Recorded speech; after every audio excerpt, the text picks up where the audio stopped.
Her son-in-law tried to break in at 2 a.m., thinking no one was watching.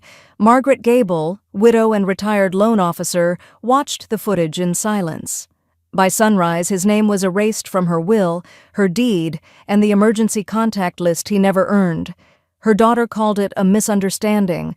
Margaret called it documented. She'd buried her husband with grace. She'd bury entitlement with paperwork. And when they came back for the house, they found a trust, a lock, and a woman no longer asking permission. All right, before we dive into this crazy story, do me a favor. Subscribe and tell us where you're watching from. The knife slid through the roast with practiced ease, the scent of rosemary and garlic thick in the air. Margaret always served from the head of the table, just as Charles used to.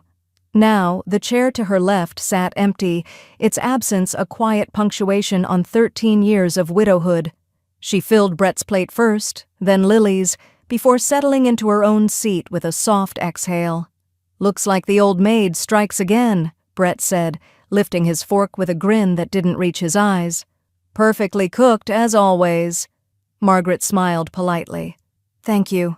Lily's fingers fidgeted with the edge of her napkin. "Brett," she murmured, a weak laugh tucked behind the word. He wasn't listening. He never did. Margaret passed the rolls. "How's the job hunt going?" she asked Lily, her voice smooth, careful. "Still waiting on callbacks," Lily said. "Some good leads, though." Brett scoffed, buttering his roll like it owed him money.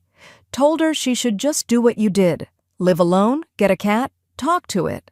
Margaret chuckled once, empty and weightless. She reached for the gravy boat, wondering what Charles would have said by now. Probably nothing. He would have just narrowed his eyes and adjusted his wedding band, a silent warning. Brett wouldn't have dared. "Oh, speaking of," Brett continued, "we were saying on the way here, this place is way too big for you now. Have you thought about selling? Before it smells like mothballs and regret?" Lily flinched. "Brett." "That's the third time tonight," Margaret said, her tone warm as chamomile. She placed her spoon down, steady and precise. "Keep going. I think you're on a roll." He smirked. "I'll pace myself. Don't want to give the old maid a stroke before dessert." 4. Margaret folded her hands in her lap, her ringless finger brushing the linen. Her tongue tasted metallic, but she smiled. Lily poured herself more wine, eyes not quite meeting her mother's. The 5th one came while they were clearing the table. Brett leaned against the counter, licking icing from his thumb. "You know, if you kick the bucket anytime soon, we could get this place on the market before it smells like dust." 5. Margaret looked at him a long moment, as if memorizing the line for some distant courtroom. Then she turned back to the sink and began rinsing the plates. Her voice was calm, almost sweet. "Take the leftovers, will you?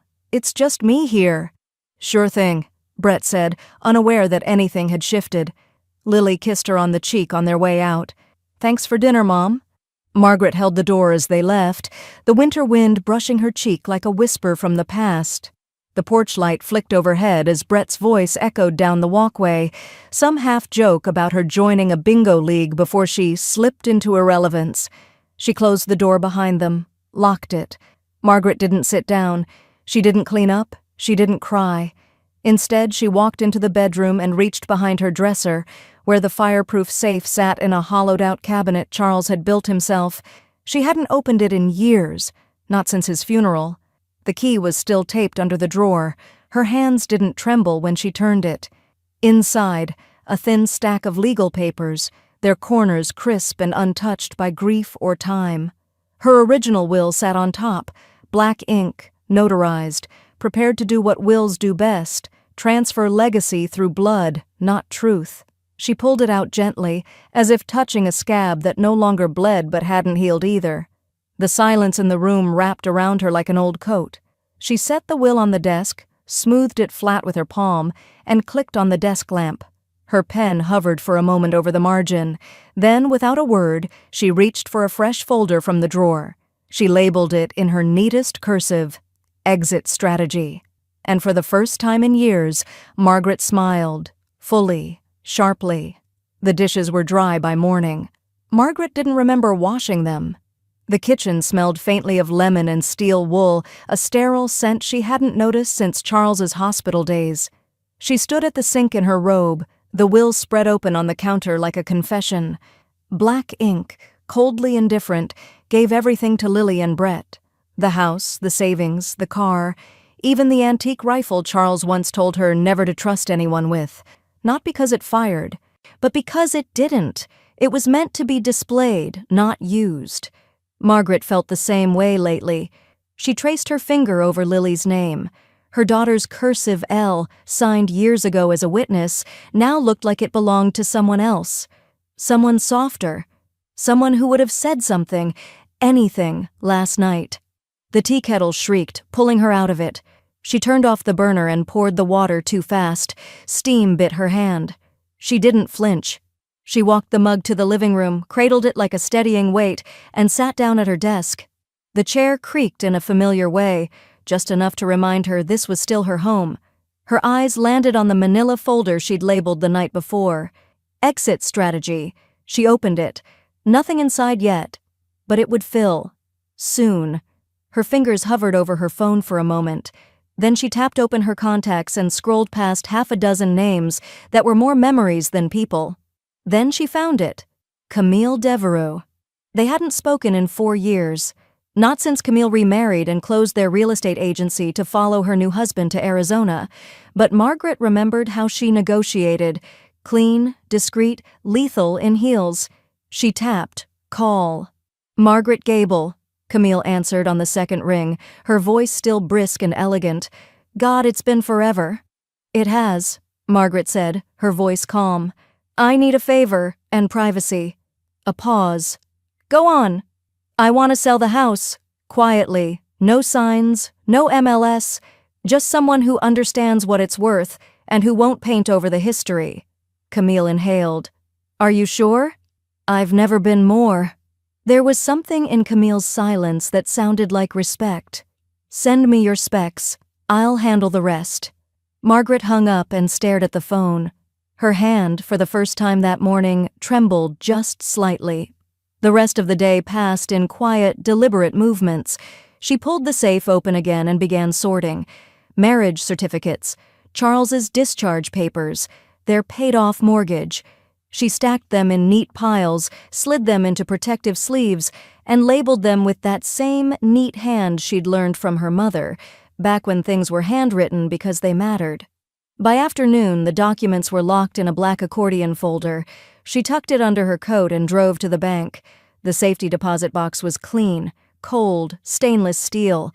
The woman behind the counter said, "Any emergency contact you'd like attached?" Margaret smiled. "Number just me." When she returned home, the late sun cut long amber lines across the hallway. The house felt heavier than it had that morning. She passed by Charles's war photo in the hallway. Normally she touched the frame. This time she didn't. Her phone vibrated on the kitchen counter, a text from Lily. Thinking of moving in for a bit. Is that okay? No greeting, no punctuation even, just expectation, like always. Margaret stared at the screen. Her thumb hovered over the reply button, then retreated. Instead, she walked calmly back to the desk, pulled open the folder, and removed the label. She took out a new one. This time, in black ink instead of blue, she wrote, Phase 1. She sealed it shut, pressed it flat, and placed it in the drawer with her will. Outside, the porch light clicked on automatically. Inside, Margaret clicked off her phone. She didn't reply. She didn't need to. The sound of furniture gliding across hardwood filled the house like a heartbeat. Margaret stood barefoot in the center of the guest room, pushing the mahogany dresser a few inches off its original spot. It didn't need to move, but movement felt good. It felt like momentum. She stepped back and studied the room. Neat, sterile, impersonal. Just how buyers liked it. The quilt she'd sewn during Lily's first pregnancy was folded into a plastic storage bin in the hall. The framed photo of Lily in pigtails at Lake Geneva, gone. Replaced with a bland watercolor Camille had once described as safely meaningless. Margaret walked to the hall closet and retrieved the next box. Living room, stage. By mid-afternoon, the living room looked like it belonged in a brochure. plush neutral throws, a bowl of green apples, one generic book on the coffee table. She stood still for a long time, eyes scanning the walls, catching a sliver of gold in the corner frame. She stepped closer. Brett's wedding speech, framed by Lily herself, a graduation gift turned display piece. He'd waxed poetic about joining two strong bloodlines, as if love were a breeding program. She unhooked it cleanly from the nail, took it into the garage, and slipped it into the bottom of a bin marked Donations. When she came back inside, the light had shifted. The hallway was now cast in soft dusk, her late husband's medals catching a muted glint from a dying sunbeam. Margaret paused, touching the edge of the display case. "No one's taking these," she whispered. 10 minutes later, she was outside at the car, sliding the velvet case into her glove box and locking it shut. She double-checked, then checked again. The doorbell rang just as she was coming back inside. She blinked at the door camera. Brett. His truck was parked crooked in the driveway, hazard lights on, as if he were on official business. She opened the door halfway. "Didn't expect you." He held up a red Craftsman toolbox like it was his ticket in. "Figured I'd fix the guest toilet. It's still loose, right?" Margaret stepped aside without a word. He moved past her like he'd done it 100 times, which he had. "You alone?" "I usually am," she replied. He was already halfway down the hall when he stopped and backtracked, noticing the cleaned-up living room. "Looks different in here," he said. "Cleaning out old energy," she replied, dusting nothing in particular with a dry cloth. He wandered toward the kitchen, where her clipboard sat on the counter. A checklist of rooms, light notes, words like neutralize, declutter, depersonalize. He picked it up. "What's this? You helping Camille with listings again?" Margaret nodded slowly. "One of her clients wants advice on staging. Thought I'd mock it up." He grinned, folding the list in half like it was meaningless. "This neighborhood's perfect for retirement homes, you know. A developer would eat this place up." She turned toward him, smile calm and unreadable. "Would they?" He looked at her for a beat too long. Something behind his eyes flickered. Recognition, maybe, or suspicion. But he said nothing. Just set the list back down and tapped twice on the counter like he was punching a time card. "Well, toilet awaits." She left him to it. 15 minutes later, he was back in the kitchen, wiping imaginary grease from his hands. "All set," he said.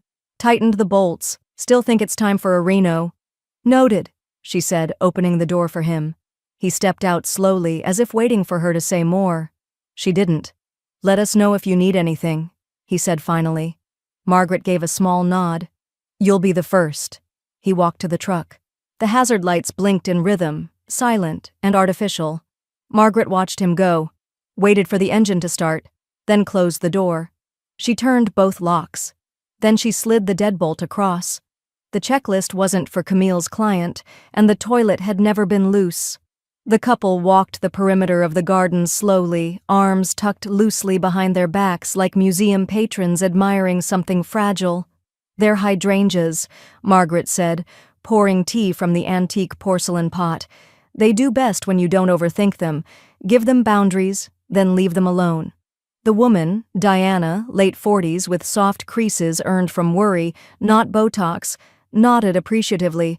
"They're stunning. You must have a patient hand." Margaret handed her the cup. Just a memory for light and grief. The man, Glenn, stood under the arbor Charles had built with reclaimed oak, tracing a beam with his fingers. "They really don't make homes like this anymore." "No," Margaret said quietly. "They don't." Inside, Camille walked the rooms with practiced eyes and quiet reverence. She didn't speak unless spoken to. That was part of the deal. No pressure, no files left behind, no paper trails until Margaret said yes. Diana and Glenn moved room to room with the kind of energy Margaret recognized instantly. Not greed, not ambition, just care. They asked questions gently. They ran their fingers across woodwork with the reverence of people who'd never had anything handed to them. They noticed the original doorknobs. They whispered around the fireplace. They asked before sitting. When they left, they didn't ask about timelines, just said, "We'd love to be considered." Margaret nodded, then held the door open like she was still deciding what side she wanted to stand on. By the time the sun tucked itself behind the pine trees out back, Camille had already texted. "They're serious. And quiet. Full offer cash. Call me when ready." Margaret didn't reply. She simply stared at the text until it faded to black and disappeared behind the lock screen. She didn't get to enjoy the silence long. Lily and Brett showed up without calling. Again. The porch light hadn't even flicked on yet when she saw their silhouettes through the front window. She debated not answering, but she didn't want the confrontation outside. "Evening," she said, opening the door. Brett breezed past her before she'd even finished. "Smells like varnish in here," he said, flopping down on the newly fluffed couch pillows. "You using those lavender dryer sheets again?" Margaret ignored the question. "Didn't know you were coming." "We were in the neighborhood," Lily said, avoiding her gaze. "Just figured we'd stop by." Margaret walked slowly to the kitchen, lifted the kettle to fill it, not because anyone asked, but because she wanted her hands busy. Brett glanced around, noticing the tidy minimalism with a squint. "You're really leaning into this museum look," he said. "Honestly, if you ever decide to move into one of those senior condos, this place would sell in a second." Margaret placed 2 mugs on the counter, then looked up with the gentlest expression she could summon. "Ever think of boundaries?" she asked softly. Brett blinked, caught halfway through a smirk. "What?" "I said," Margaret repeated, this time without warmth. "Ever think of boundaries?" Lily shifted uncomfortably and glanced at her husband. "Mom." But Margaret was already moving. She turned off the kettle before it boiled. She didn't want the whistle. "No tea tonight," she said. "Not in the mood." They left soon after. Brett muttered something about moody phases. Lily kissed her cheek but didn't linger. As the door clicked shut behind them, Margaret stood there a moment longer than necessary. Then she turned out the porch light, bolted the lock, and walked to her study. The screen glowed gently as she woke the tablet from sleep. She navigated to the digital version of her will, secure, cloud-based, triple-authenticated. 2 names sat at the top of the beneficiaries list: Lily Evelyn Gable, Brett Michael Rosser. She hovered her finger over Brett's name first, tapped delete. The screen asked, "Are you sure?" "Yes," she whispered, tapping again. The name vanished. She did the same for Lily's. Gone. The cursor blinked at the empty field like an invitation. Margaret closed the screen without typing anything new. Not yet. She leaned back, let the silence settle like fresh snow, and listened to the old house breathe around her. The beneficiaries were no longer blood. But she hadn't told the house that yet. Jen Sinclair looked nothing like Margaret expected, and exactly like what she needed. Mid-30s, dark slacks, no jewelry, a voice like she'd already told a dozen people no today, and was fine adding one more. She offered a firm handshake across the glass conference table in the back of the law office. No receptionist had asked Margaret if she needed anything. That was fine. Margaret didn't want kindness. She wanted clean. Jen pulled a slim laptop from her briefcase, opened a digital document with color-coded tabs, and turned the screen so Margaret could read. "This is your irrevocable trust," she said. "Once we sign and file, it's no longer yours. Not technically. The title shifts to the trust. You retain residence rights until you pass or vacate willingly. No one can touch it unless you want them to. Not family, not creditors. Not a spiteful son-in-law with a Pinterest board for other people's property." Margaret cracked a small smile. "And the beneficiary?" Jen tapped the screen.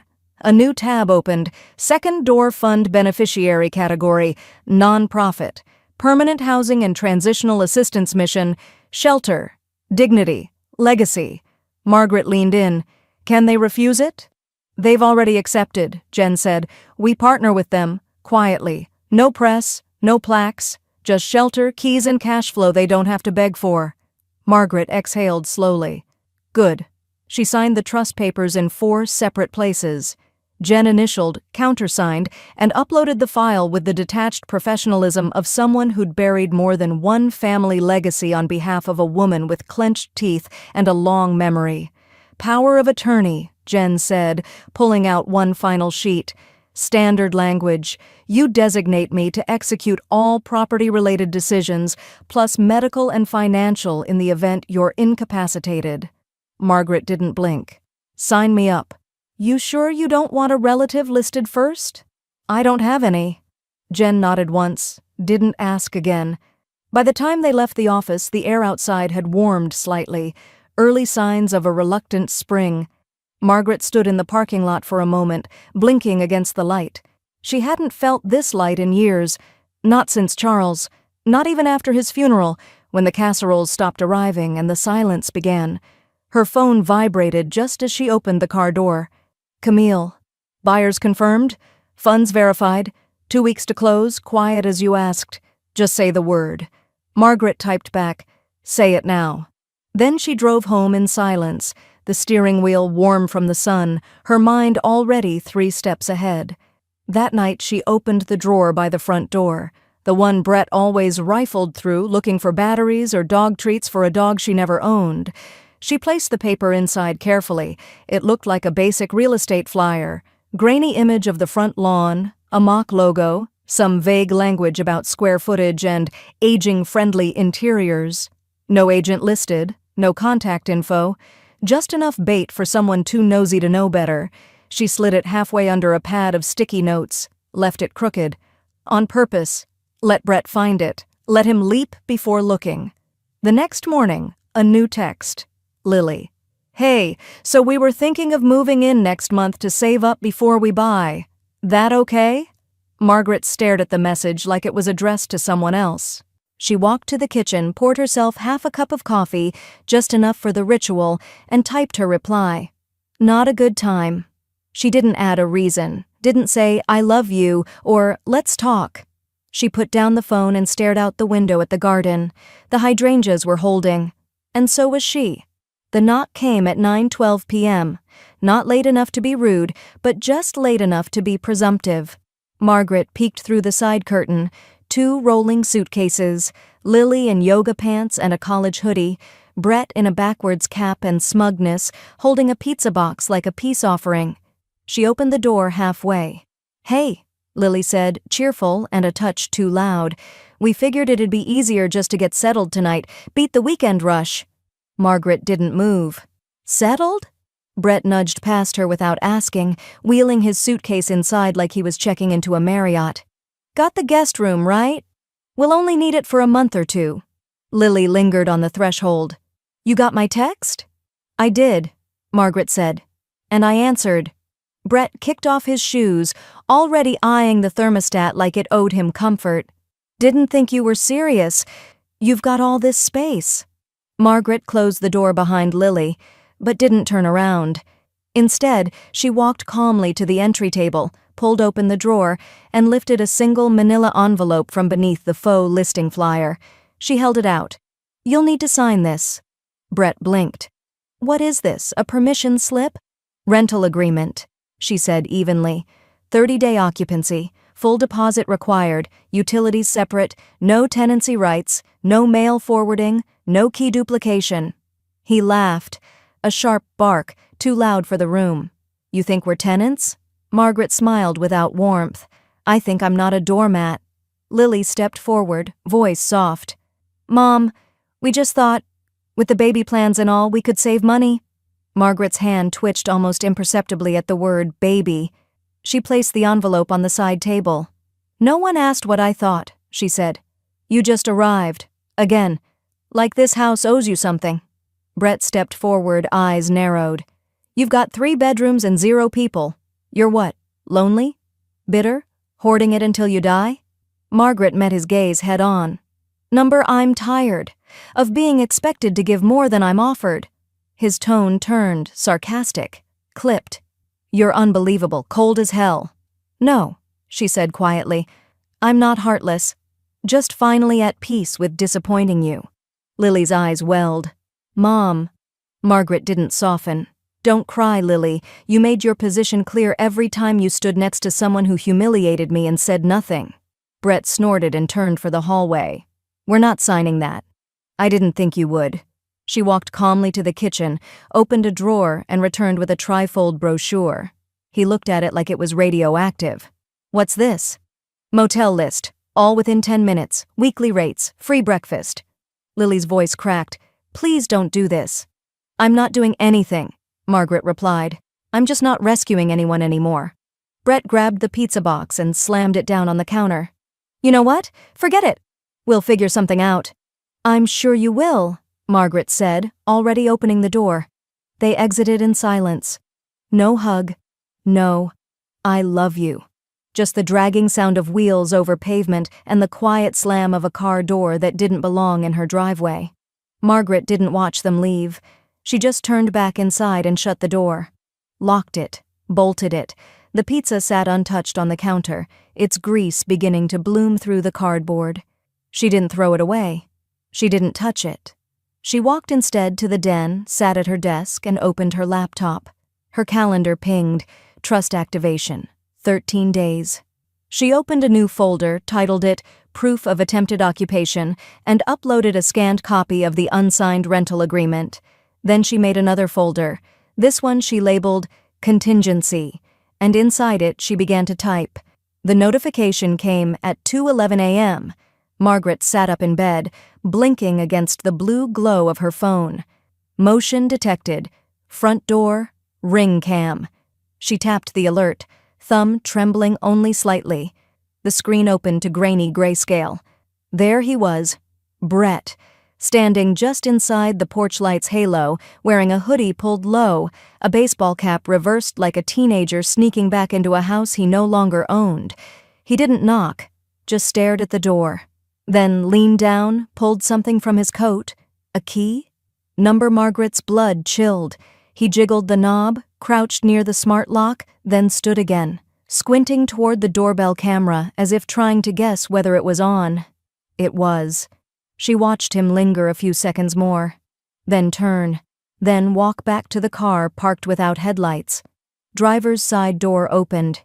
He got in, drove off. The recording ended. Margaret didn't go back to sleep. By sunrise, she was at her desk, opening her contingency folder. She dragged the ring footage in, retitled it, Unlawful Attempted Entry, 2:11 a.m. Then she opened a new email, to Jen Sinclair. Subject, Urgent, Hostile Action. Logged body, Hi Jen, please see attached. Brett attempted unauthorized access last night. No property damage this time. Footage included. Recommend escalation of trust protections and inclusion in hostility log. Margaret Gable. By 8:15, Jen had replied. Received. Logged. Trust protections updated. Filing now. Attached. PDF titled Gable, Trust, Hostility, log1.pdf. Margaret clicked it open. A formal chart, date, description, evidence attached, logged by legal counsel. She stared at it longer than necessary, not because she doubted what she saw, but because it was real now. She picked up the landline, dialed the non-emergency number for the sheriff's office, calmly explained what happened, gave them the case number Jen had supplied, uploaded the video through the portal they directed her to, said thank you after every question, never once raised her voice. When she hung up, the house felt heavy, but not vulnerable, just weathered. By noon, the locksmith arrived. Margaret walked the perimeter with him, pointing out every door, every lock, every possible point of entry. "I want full control," she said. "No copies." No codes handed out. He nodded. Understood. "Want a smart deadbolt system? Full PIN control?" "Yes," she said. "And an automatic log." By the time he left, the doors had new hardware, and her phone buzzed every time one opened. She renamed the Wi-Fi, changed the password, revoked access to every device she didn't recognize, including one labeled Brett iPhone. That afternoon, she pulled out a binder from the filing cabinet labeled Medical. Lily's name was still listed as her healthcare proxy. Margaret didn't hesitate. She crossed it out with red ink, then scanned the form, uploaded it into her legal archive, and emailed Jen. "Please initiate a new medical POA. I'll name you." Jen's reply was quick. "Already drafted? Check your DocuSign." She signed it within 5 minutes. No hesitation. Later, Margaret sat at the kitchen table, her laptop open to the glowing welcome screen of a new site, livinglegacyvideo.com. The platform Jen had recommended. Secure, legal grade, video will compatible. The screen asked her to begin with a title. She typed, "For those who mistook me for weak," then hit Save Draft. She closed the laptop, stood, and moved through the house like someone walking through a painting that once meant everything, but now only needed cataloging. At the hallway wall, she paused by a dusty frame. Charles and Lily. He was holding her at age 4, mid-laugh, frozen in time. Margaret stared at it a moment, then turned it face down. She walked to the front door, opened it. Fresh paint fumes wafted from the porch railings. Clean white, no chips, no cracks. Just like the new coat Camille's painter had applied that morning. Paid in full. The steps looked newer than they were. The home didn't look like one you could sneak into anymore. Behind her, the ring light blinked. Watching. Always watching. The email came with no subject line, just a forwarded thread and a single sentence from Jen. "Thought you'd want this for the file. And for yourself." Margaret clicked the attachment. At the top, First Federal Credit Union. Home equity line application. Withdrawn. Under applicant, Margaret Gable. Date, 6 months ago. Her hand hovered over the mouse, jaw clenched. The signature on the last page was a poor imitation, too rushed, too stiff. She hadn't written it, and she hadn't authorized anyone else to either. But Brett had. Jen's note continued beneath the file. Filed under your name. With a scanned, forged POA. Didn't go through. Bank flagged the mismatch. Didn't report. But we will. Margaret sat perfectly still. No anger. No outburst. Just the slow realization that Brett hadn't waited for her to die. He'd tried to make her disappear while she was still breathing. She opened her contingency folder and created a new one, Criminal Fraud Attempted. She uploaded the PDF, renamed it Forgery HELOCBrett.pdf, and closed the folder without ceremony. An hour later, Jen looped in a new party on the email thread, Day Elder Abuse Investigations at county.gov.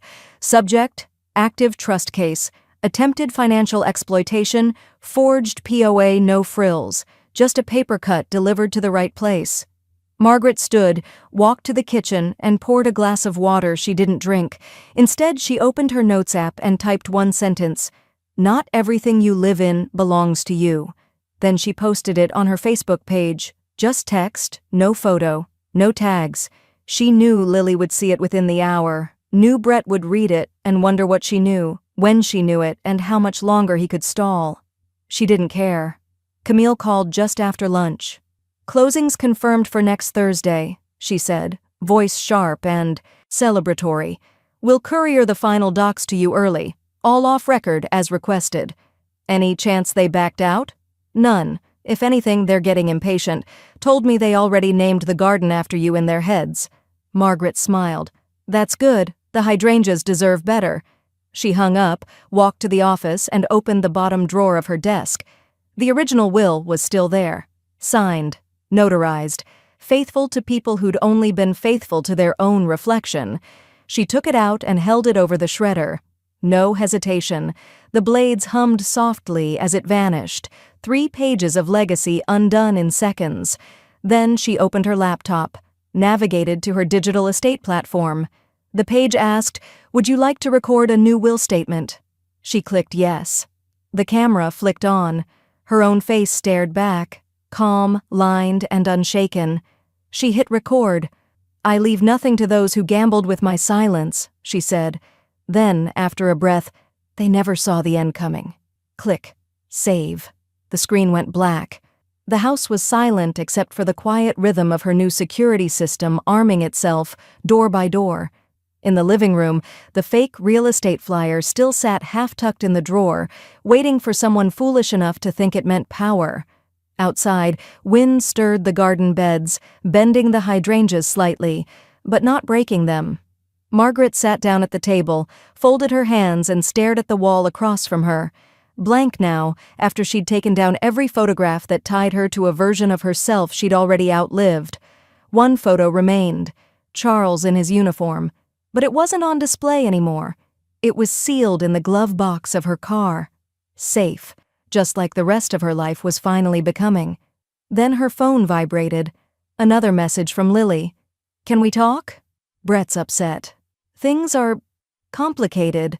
Margaret stared at it, unsmiling. She didn't reply. She forwarded the message to Jen. Subject? For hostility log. Implication of shared guilt. Then she clicked the phone off and turned the lights out early. Let them wonder. Let them scramble. Let the silence work harder than her voice ever had. The knock this time wasn't timid. It was entitled. 3 short raps, then a pause, then a fourth. Margaret didn't flinch. She had already boiled the kettle, poured the water into the sink, and powered up her phone's camera. The house was quiet, lights dimmed to a calm amber. Her heartbeat was steady. She opened the door. Brett and Lily stood there. No luggage this time, just assumption. "We're staying tonight," Brett said before she even moved aside. "We figured it out." Margaret tilted her head. "What did you figure out?" "That this whole thing's a phase," he said, pushing past her. "A tantrum. You're upset, we get it." Lily followed slowly, face pale, her shoulders pulled in like she'd already been through an argument in the car. Margaret didn't stop them. She let them move like they always had. Uninvited, unquestioned. Brett reached the guest room first. He opened the door like a man returning to a suite he booked. Then he froze. The closet doors were open. Inside, nothing. Not even hangers. Just blank white walls and a faint scent of cedar from an old sachet Margaret had tucked there weeks ago and since removed. The bed was stripped, the nightstand empty, the lamp unplugged, a vacuum line still carved its perfect symmetry into the beige carpet. Brett stepped inside, turned a full circle, then looked at her. "Where's our stuff?" Margaret leaned against the hallway wall. "It's not your room," she said softly. "And it never was." Lily stepped forward. "Mom, we just need a night. Please, you can't do this." Margaret reached into her pocket and tapped her phone screen. The red recording circle glowed to life. "Say that again?" she asked. Brett turned. "What is this?" "Documentation," Margaret replied. "For my trust attorney and the county, you're recording us?" Margaret didn't answer. Brett's voice spiked. "You're unbelievable. You want to act like we're strangers after everything?" Margaret raised the phone slightly. "If strangers forged my signature and tried to break into my home at 2 a.m., I'd call the police. So no, strangers would get more leniency." Lily moved closer, her voice shaking. "You don't need to make this ugly." Margaret looked at her daughter, eyes unblinking. "You made your side clear when silence was easier than respect." Brett barked a bitter laugh. "You want to go to war with your own family? Over what? A couple bedrooms?" "No," Margaret said. "Over dignity. You're not the first man who thought I was easier to erase than outlast." For a moment, no one moved. Then Brett surged forward, chest puffed, rage painted on his face like a second skin. "You don't get to rewrite history just because you're bitter and bored." Margaret didn't back away. She simply said into the phone mic, "Threat escalation. Verbal.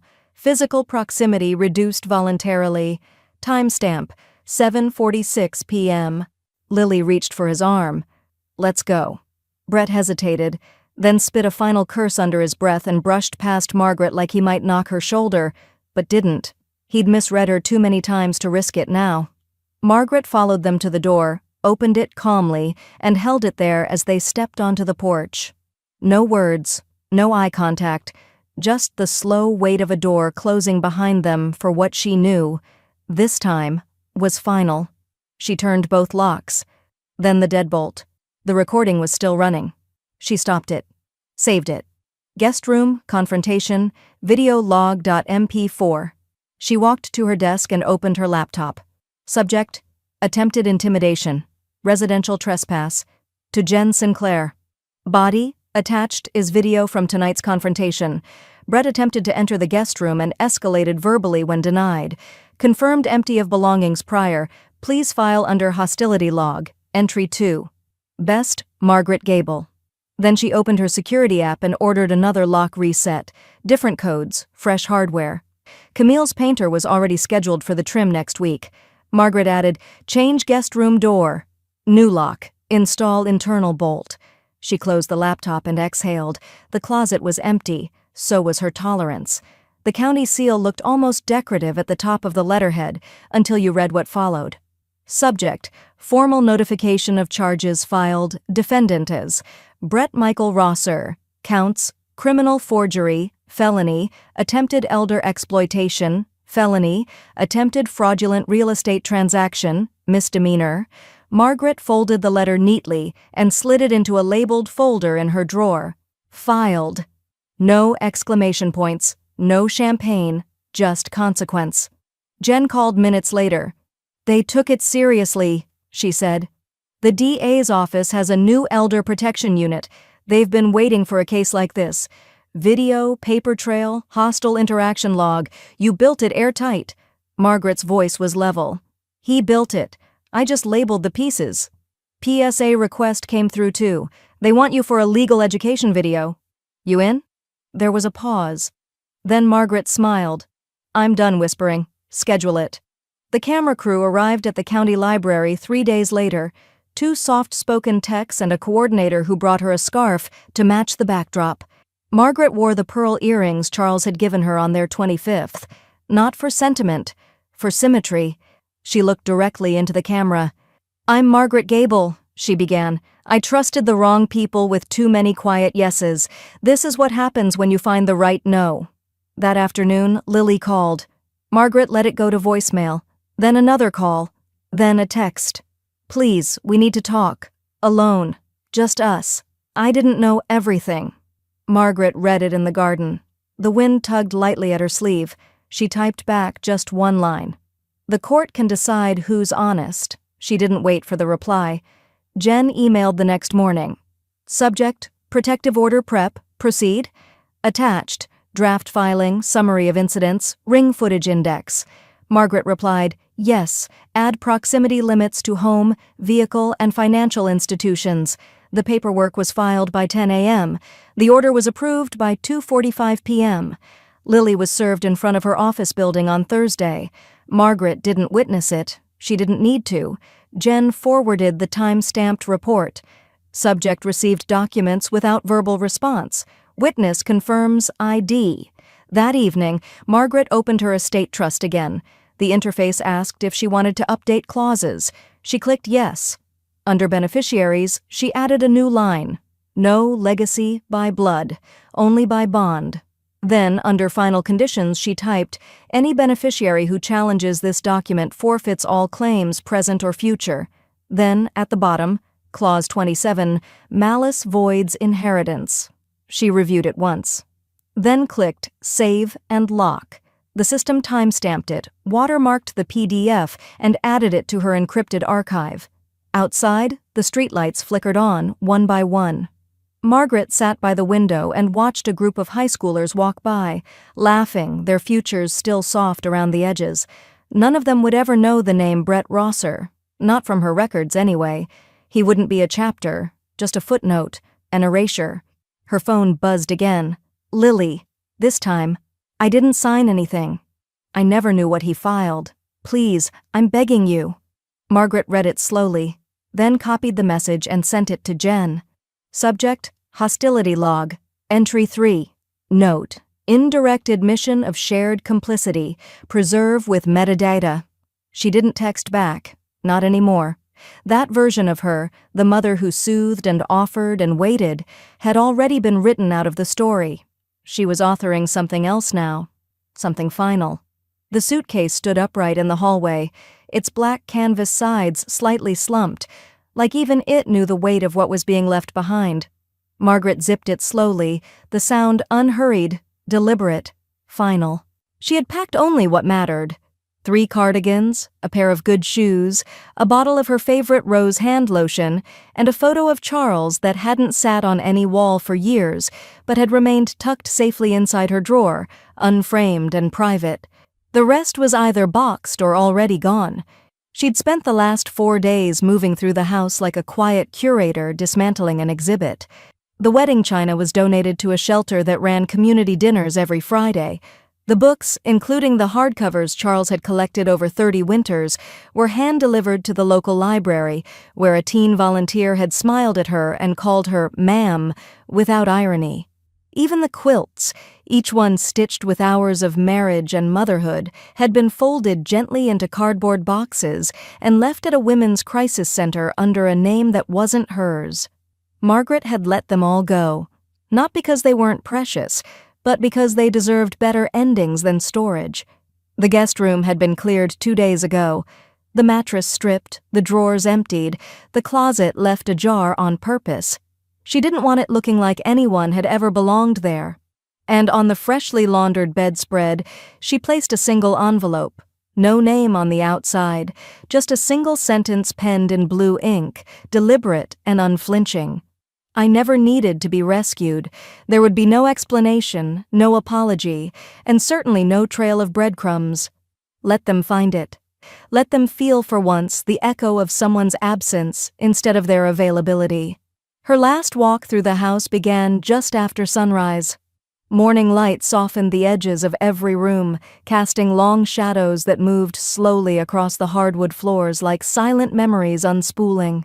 She walked past the fireplace, her hand brushing the mantel she had dusted faithfully every week for 4 decades. She didn't touch the frame that once held her wedding photo.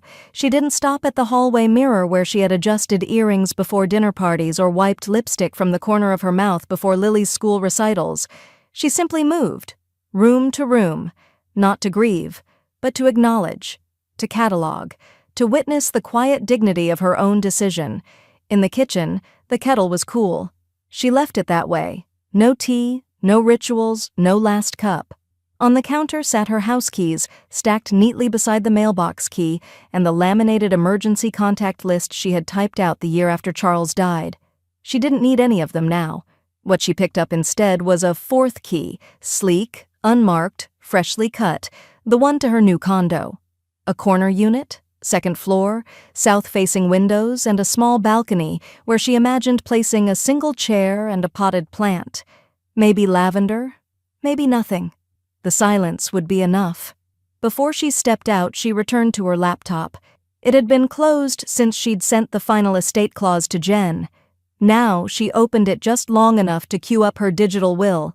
Her finger hovered over the send button, then she clicked. A quiet confirmation box appeared. Your message has been sent to your designated executor. Time-stamped and archived. Margaret shut the lid, unplugged the machine, and slid it into her canvas tote. One last thing. She walked to the garden, bare now, trimmed back for winter, and snapped a small magnolia branch from the lowest bloom. Its petals were beginning to brown at the edges. She didn't mind. She wrapped it in brown paper and tied it with twine, then laid it gently on the porch step as she locked the front door behind her. Once, then twice, then the bolt. The echo of the final click settled across the house like dust. Margaret didn't look back, not because she wasn't capable of sentiment, but because the house had never been what they thought it was. It was never the prize, never the promise. It was simply hers. Until now. And now, it wasn't anymore. The letter came through Jen first, printed and sealed in a beige government envelope that looked too plain to contain anything consequential. But inside were the terms, formal, precise, and ironed of drama. The district attorney's office had agreed to a reduced sentencing recommendation, 1 count of attempted exploitation dropped in exchange for a public apology, and a mandatory $25,000 donation made to the Second Door Fund. The forgery charge would stand, but Brett would avoid jail time, community service, court-ordered financial ethics training, a public statement reviewed and approved by the court. Jen's voice over the phone was measured but resolute. You're well within your rights to demand more, but this ensures the nonprofit benefits and your name stays off the stand. Margaret sat at her small writing desk by the new window, south-facing, just like she'd hoped. Her teacup rested on a cork coaster shaped like a state she no longer felt tied to. She looked out across the street where a group of kids on scooters were racing unevenly up the sidewalk, laughing, a swing their voices rising like birdsong over morning traffic. Let it go through, she said calmly. This story doesn't need my face in a courtroom. Jen exhaled gently. He signed the paperwork. "And Lily?" Margaret asked, already knowing. "She's declined interviews. Lawyers said she won't comment." Of course not. Silence had always been her fluency. Margaret hung up and turned back to her notebook. She had a deadline of her own to meet, an editorial column for the Second Door newsletter. They had asked her, politely but insistently, to write a short reflection. Nothing formal, just a few paragraphs to inspire the women they served. She hadn't wanted to at first, but when she heard what Brett's mandatory apology would sound like, 2 paragraphs written by his lawyer, to be read by someone else into a court transcript, she realized her own words still had value, and they still belonged to her. She titled the essay, "Old Maid No More." In it, she wrote not about anger or betrayal or even revenge. She wrote about boundaries, about silence, about how long a woman can live inside a life that's been assigned to her before she begins drawing blueprints for one of her own. By the time she finished, the sun had moved across the room, and the shadow of the window frame had climbed its way up the far wall. She emailed the piece to Camille, who was helping run content for the newsletter. Camille responded within 5 minutes.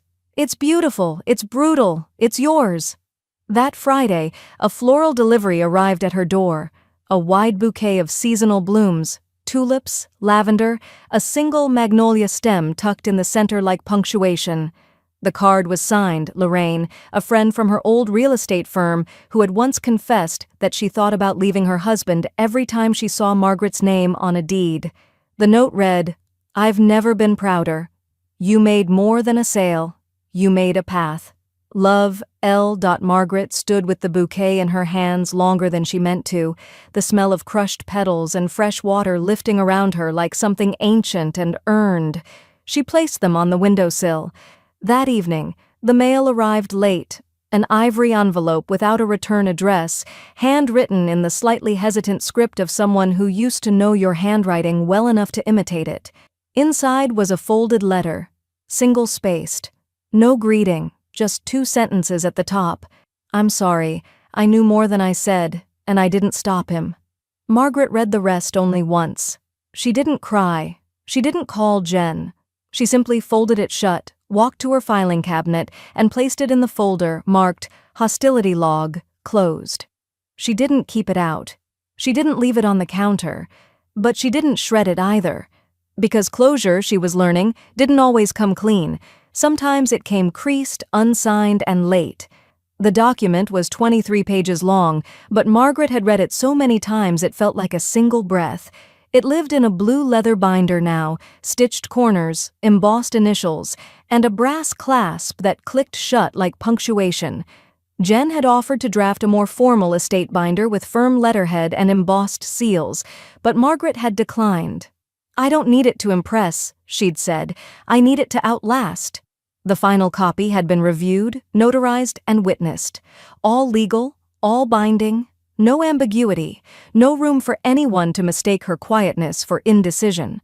Margaret turned to the last page and reread the final clause, her addition. Clause 28. No contest accepted. Any challenge to this document shall result in immediate forfeiture of all disbursements. Malice voids everything. Her attorney had chuckled when she first proposed the wording. "It's sharp. Some judges might say too personal." "Let them," she'd replied. "It's mine. They can file an opinion. I filed a life." The beneficiaries were listed in neat black ink. Second Door Fund, Primary. Brookfield Public Library, Endowment Fund for Literacy Access. Denise Rourke, Allison Choi, and Maria Vega, 3 women she had mentored in housing and finance over the last 10 years, all single mothers, all strong, all steady. There were no family names, no footnotes of obligation, nothing left for legacy by default. Margaret had stripped sentiment from the law and replaced it with intention. She placed the binder into her filing cabinet, top drawer, center position, right where the first copy of her marriage certificate used to sit. That Friday, Camille hosted a retirement brunch at a quiet bistro just off the square.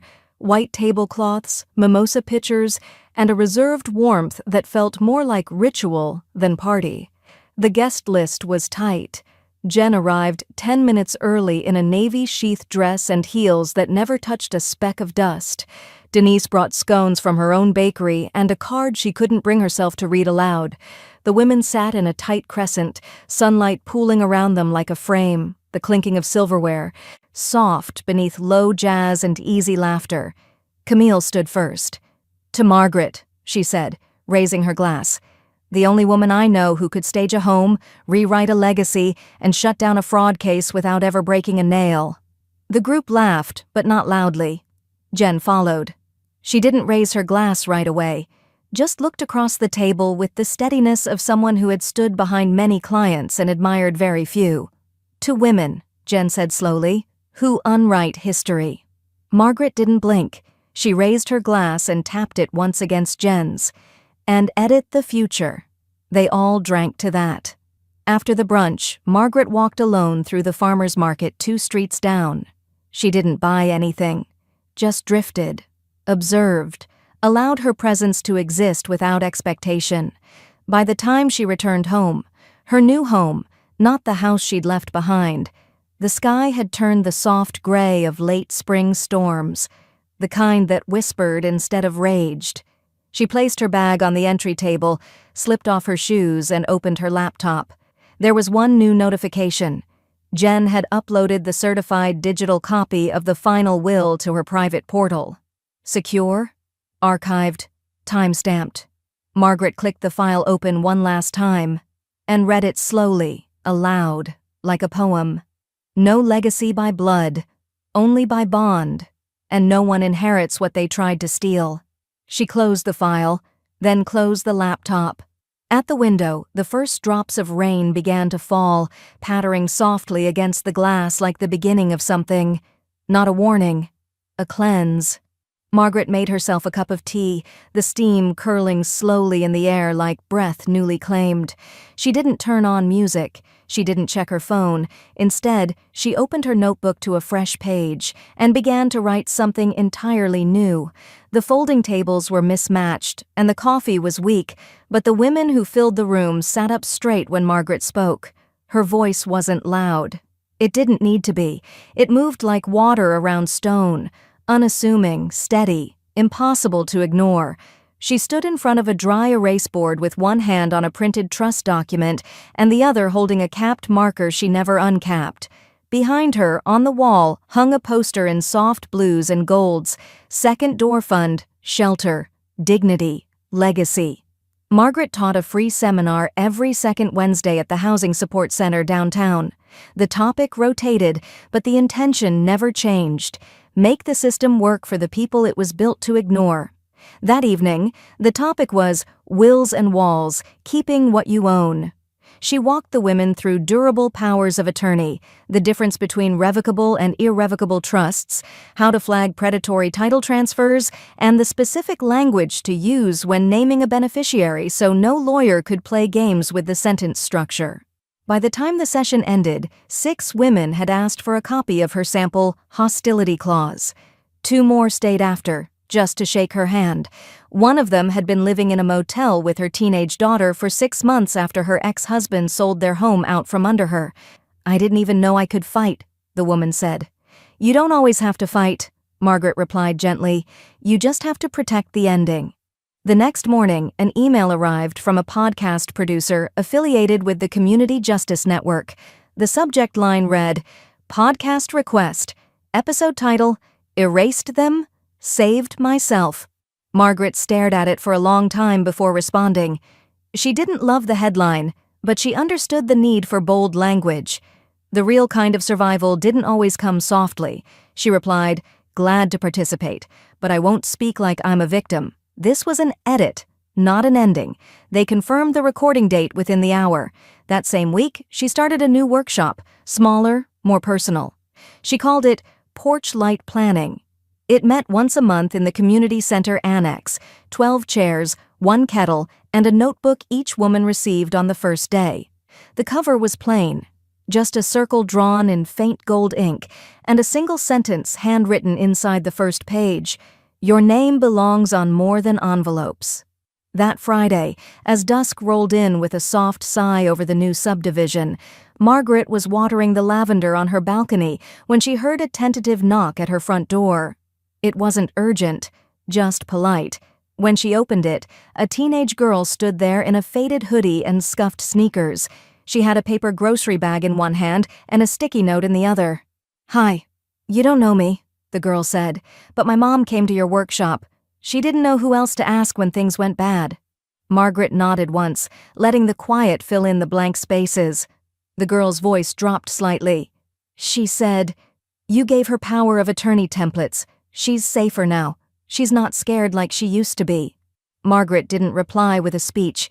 She stepped back and retrieved something from the drawer by the door, a single sheet folded neatly, with a printed checklist and one instruction at the top in her own handwriting.